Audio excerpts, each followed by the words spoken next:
Et tu penses que les parents de mes copines sont mieux. Les enfants des autres que tu as envie, parce que tu les vois de temps en temps à distance. Si tu vis avec ces enfants-là, au cours de la prison.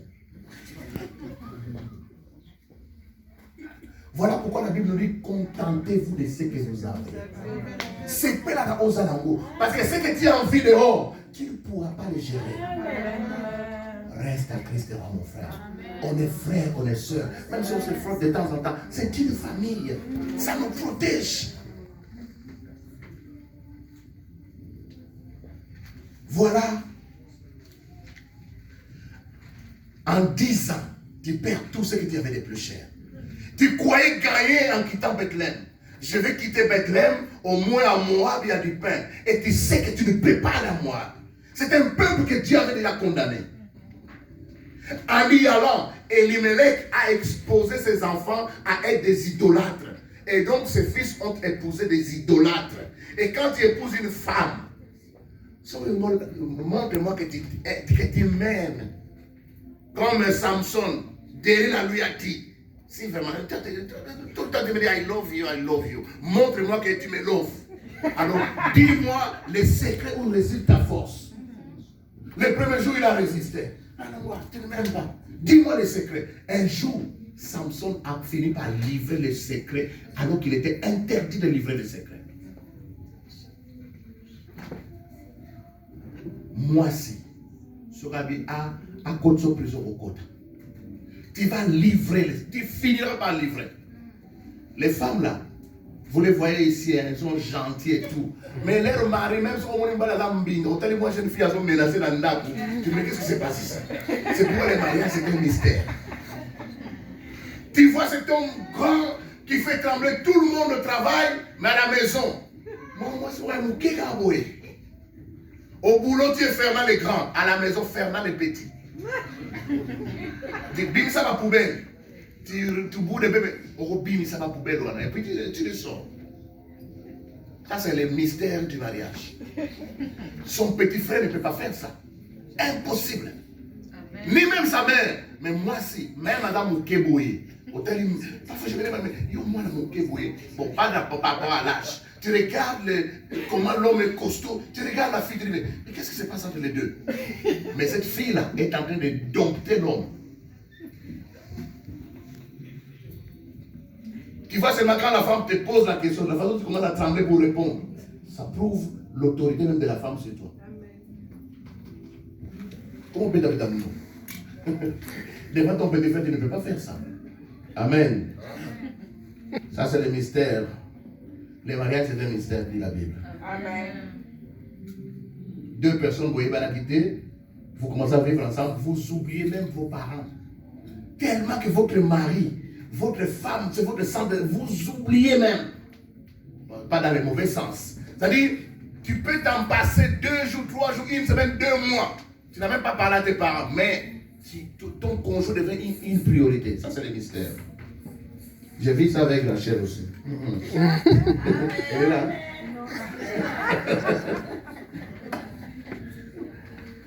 Depuis qu'elle est fiancée, on voit que le mariage est un mystère. Et c'est beau.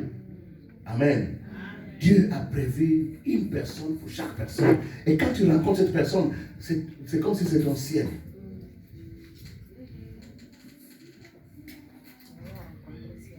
Donc les 2 fils prirent de Moabites et donc ils sont devenus idolâtres.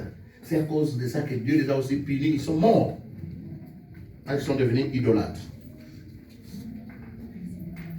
Lisons les versets 19 et 21. 19 à 21. Nous allons voir les conséquences qui arrivent à ceux qui quittent Bethléem, à ceux qui décident de se détacher de la communion chrétienne. Si tu décides de te détacher de la communion des frères, voilà ce qui va t'arriver. 19 à 21. Levez-vous comme ça, vous allez un peu souffler pour ne pas dormir.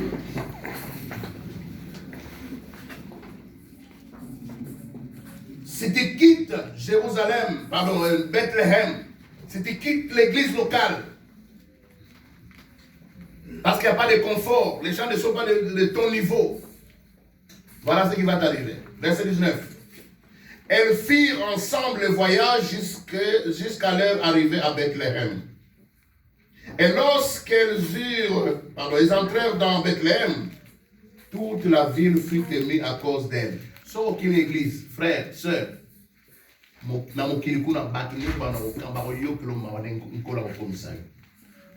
Les gens auront pitié de toi. Donc celle qui est sortie, glorifiée, Naomi la grâce, la femme d'Elimelech, mais quand elle revient, Dieu l'a brisé, Dieu l'a diminué, au fond où les gens ne les reconnaissent même plus.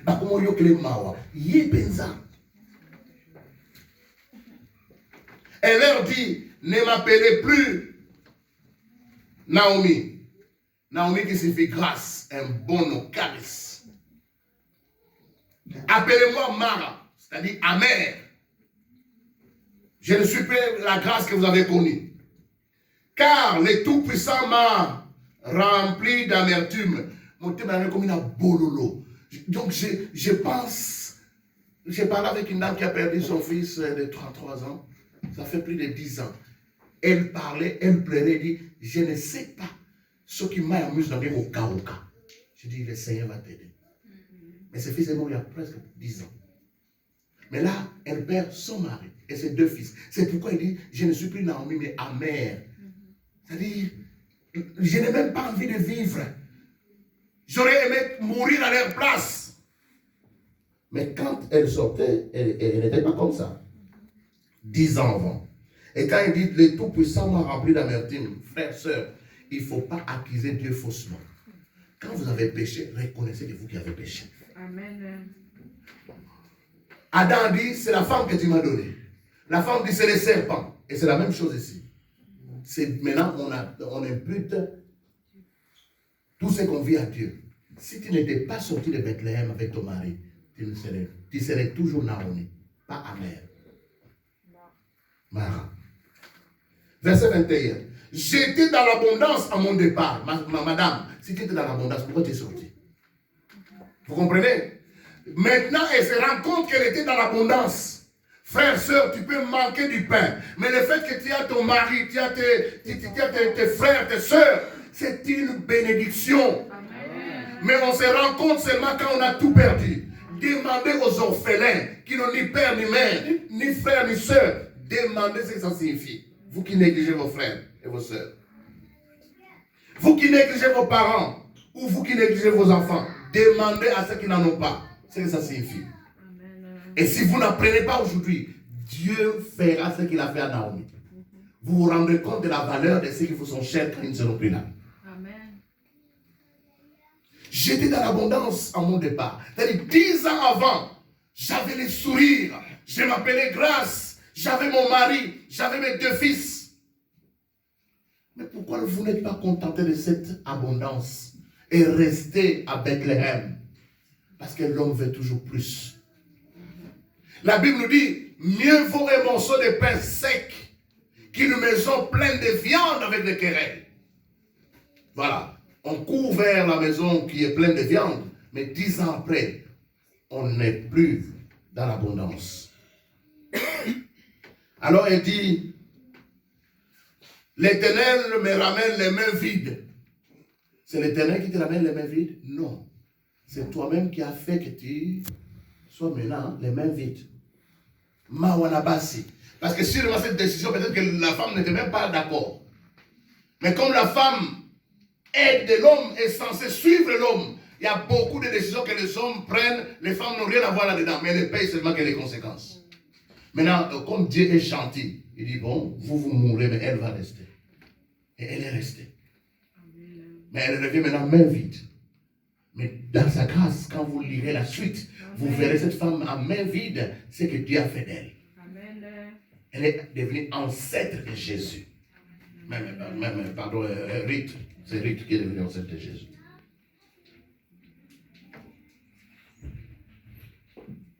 Pourquoi m'appellerez-vous Naomi, après que l'Éternel s'est prononcé contre moi et que le Tout-Puissant m'a affligé?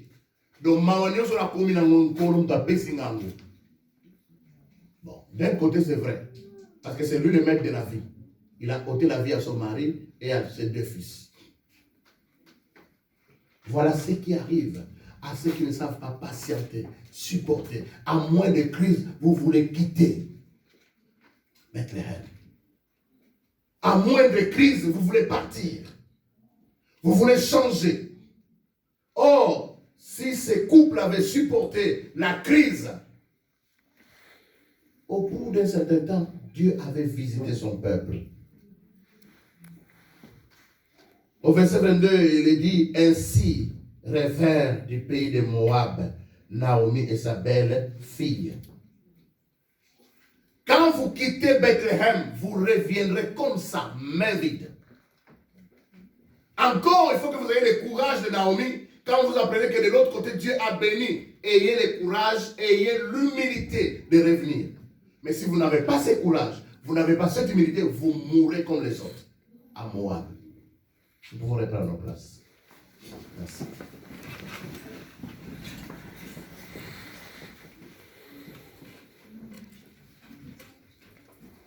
Il y a 10 ans, Naomi, la grâce, était dans l'abondance. Maintenant, l'Éternel me ramène les mains vides. Et le nom a changé. Frère, le même Dieu qui change le nom d'Abraham à Abraham, de Sarai à Sarah, il peut faire l'inverse. De Naomi à Mara. C'est pourquoi nous devons craindre Dieu, respecter Dieu, obéir à la parole de Dieu. L'homme ne vivra pas de paix seulement. Cherchons ce qui sauve notre être intérieur. Ils ont fui la famine, mais 10 ans après, ils sont mains vides. Et la Bible nous dit dans Galates 6, 7, ne vous y trompez pas, on ne se moque pas de Dieu. C'est qu'un homme aura semé, il le moissonnera. Tu sors de l'âge, tu sors de la protection. Tu sors de Bethléem, tu vas à Moab pour mourir. Tu vas dans l'abondance, tu vas revenir main vide.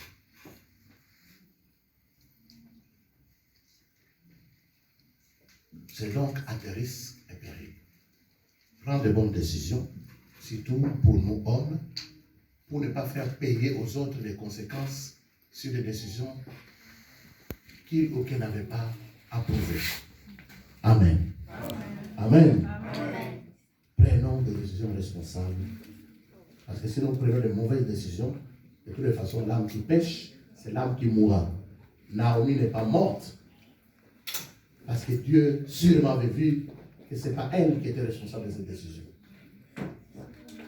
C'est l'homme qui avait décidé qu'il quitte Bethléem. Et par obéissance, par soumission, elle a suivi.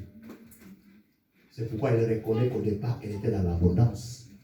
Parce que pour elle, elle pouvait se contenter de son mari et se contenter de ses 2 fils. C'est peut-être son mari qui voulait toujours plus. Et Dieu va restaurer cette dame. Et c'est beau, c'est pourquoi je vous dis, lisez ce livre. Il n'y a que 2 pages. Avant de dormir, lisez ce livre et que Dieu bénisse sa parole. Amen. Amen.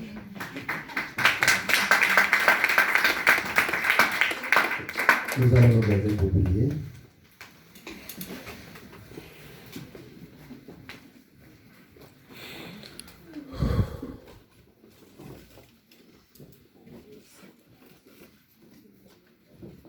Tous ces enseignements, c'est pour nous montrer l'importance de l'Église locale.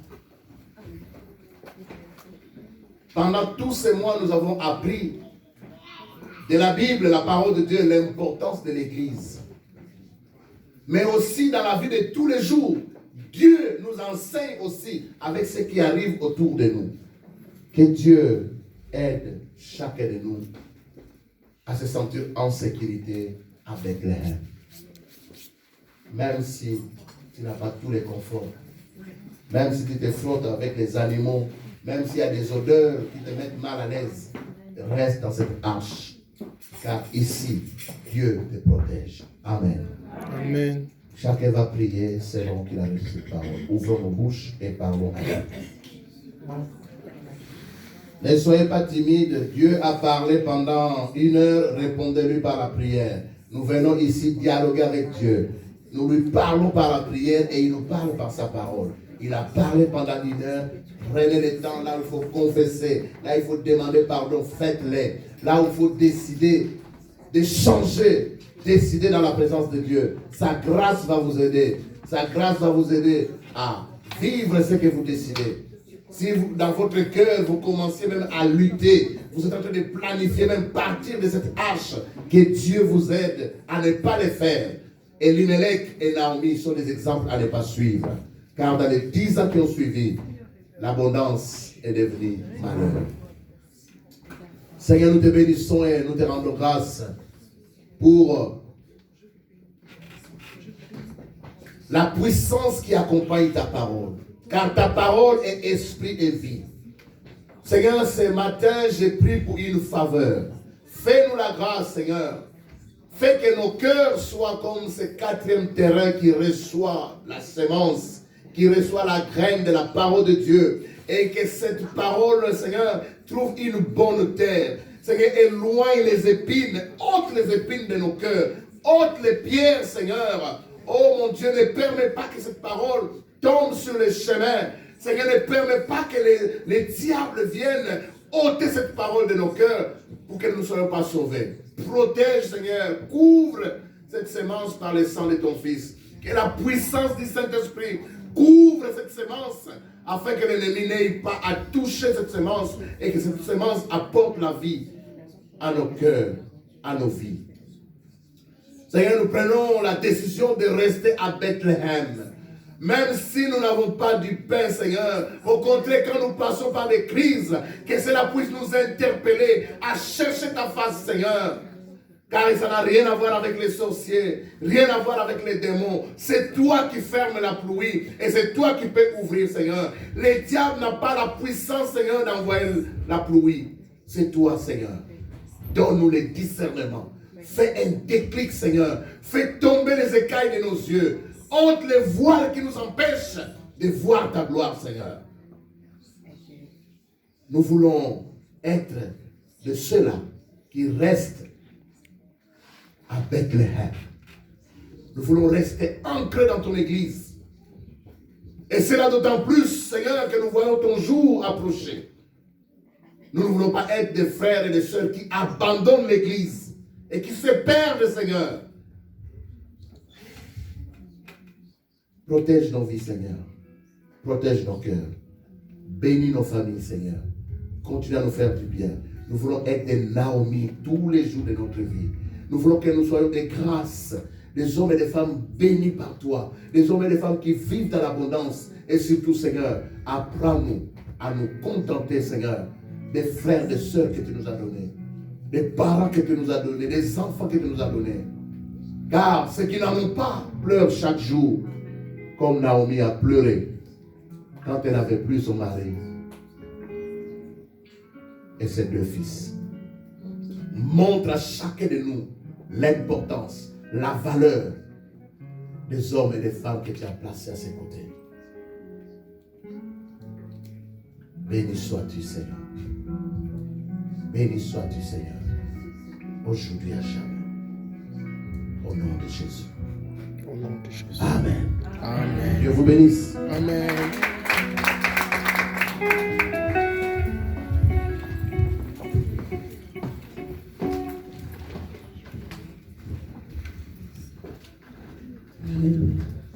Nous bénissons le Seigneur pour ce message.